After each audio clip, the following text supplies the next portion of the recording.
tayo ngayon sa beach. Bali, alas 2:30 ng hapon ngayon. Grabe init. Kaya kita nyo ang dagat dito. Daming tao. Dito din si Rihanna. Sama niya yung mga friends yata niya. Pinatin ko siya kanina, binaba ko.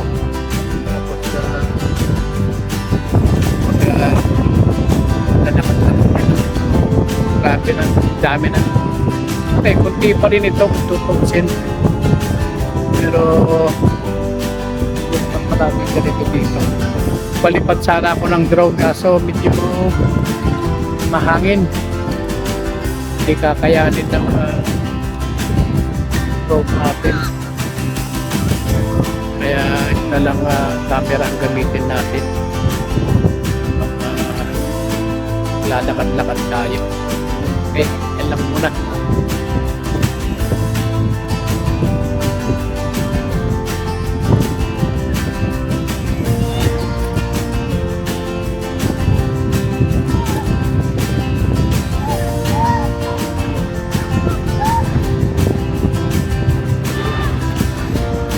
Init. So, at least nag-enjoy yung mga tao. Bihira lang mangyari ito. Next week, ulan na naman. At babagsak na naman yung temperature. Ganyan dito pag may chance. Babagsak na i-enjoy natin yung ganitong weather. Hirap naman yung laging malamig, mga kasampalin nyo. Although, sabi nga doon sa news, heat wave itong nangyayari ngayon. At wala rin palang pasok ngayon ng elementary, kinder, elementary, high school.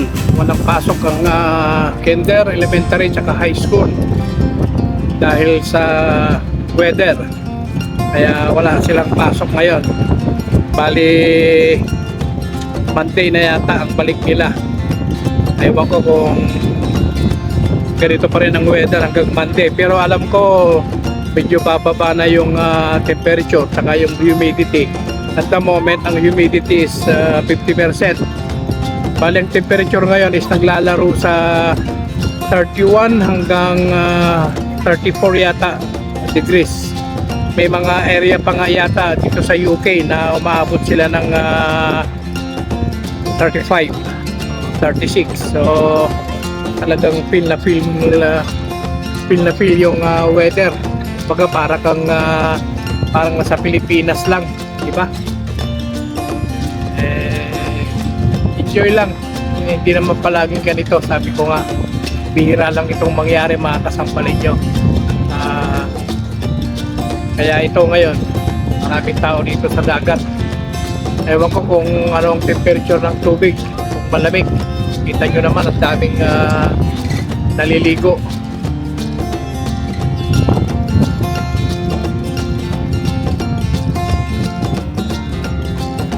Parang sarap ng maligo. Hindi ko na dinala si King dahil sobrang init. Iwan ko na lang siya sa bahay. Iniwan kong bukas yung fan dahil init nga. Tapos nagbukas din ako ng bintana, syempre tumawa naman yung aso. Bali, ang ginagawa ko ganito, yung tatlong panggabi ako, uwi ko sa umaga dahil medyo kulimlim pa saka hindi ganun kainit. Bago ako matulog, iglalakad ko na si King para maghapon hindi na siya ilakad at kawawa naman yung aso kung ilalakad natin ng ganito ka-init, di ba? Ngayon, kung may time ako, gaya ngayon, off na ako ngayon, kung may time, baka mamaya ilakad ko na kayo ng umaga, baka mamaya pag bandang alas 9, kasi alas 9, alas 10 maliwanag pa naman dito eh. So, gawin natin. Hello. Sinubukan kong Dala ko pala yung microphone ko. Kasi baka masyadong ewan ko kung mas maganda ngayon. At least makuha natin yung ingay. Dahil maingay yung hangin. Kaya subukan natin gamitan ng microphone. I hope okay lang yung sounds. At yung gaya nga ng sabi ko kanina, next week magbabago na naman yung weather namin. Balik ulan na naman kami next week. At siguro ang temperature babagsak din siyempre. At okay lang yun, at least medyo mabawas-bawasan. Tapos saka na lang uminit ulit, di ba? So medyo mahangin. Tsaka kung papakiramdaman ninyo, kung andi dito kayo, medyo malagkit na sa katawan yung init. Parang Pilipinas nga. Masarap maligo mamaya. So yun lang mga kasambalin nyo. Gusto ko lang i-vlog ito. At as you can see, halos wala akong nailalagay sa YouTube ko. Pasensya na po sa mga subscriber ko. At wala naman tayong pinupuntahan. Work bahay lang tayo ngayon. So ito lang ang ginagawa natin. Subukan kong i-edit lahat ito kaagad mamaya para mailagay ko kaagad sa YouTube ko. Then parating na rin si Mrs. next week. Martes yata ang dating niya. Martes or Miyerkules ng madaling araw. So balik siya sa ganitong sitwasyon. At least nakapag unwind siya sa Pilipinas. Nakasama niya yung mga magulang niya, which is yun naman ang importante, na kung may chance uuwi para makasama yung mga mahal natin sa buhay. Hindi naman tayo umuwi para gumastos o mag-enjoy or ano pa man. Mag-enjoy dahil kasama natin yung mga mahal natin sa buhay. Yun naman ang main purpose no, ng bawat Pilipino na umuwi galing sa ibang bansa. Kaya I hope na nag-enjoy naman siya. Yung nga lang, nagre-reklamo siya sa weather. Ako nagre-reklamo. Nagre-reklamo din ako sa kanya sa weather. Pero mas matindi nga siyempre sa Pilipinas. Kaya sana nga medyo bumaba yung temperature pagdating niya para naman medyo makapahinga yung katawan niya sa init na naranasan niya for 3 weeks sa Pilipinas. Kaya ano pa ba? Wala naman akong daming chicks dito. Mainit lang talaga, pero aywan ko nga lang ang tubig kung anong temperature ng tubig ngayon dahil marami namang naliligo. Siguro hindi naman malamig. And nag-enjoy nga sila eh.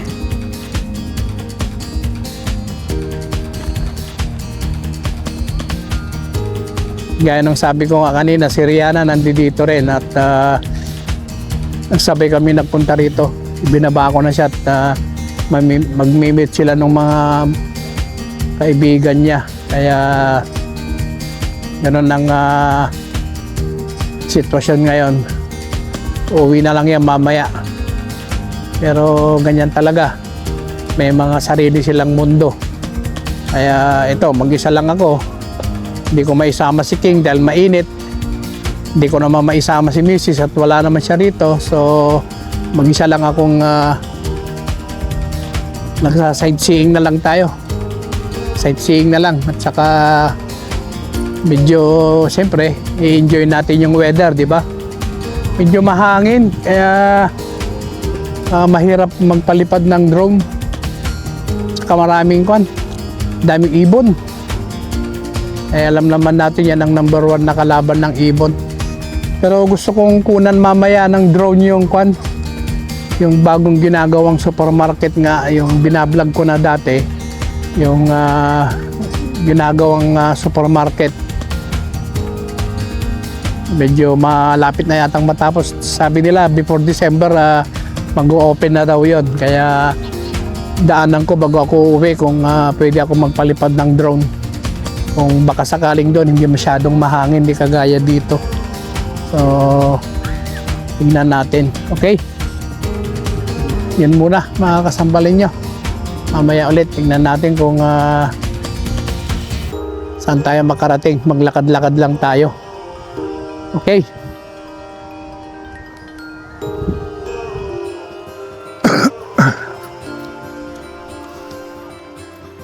Daming tao.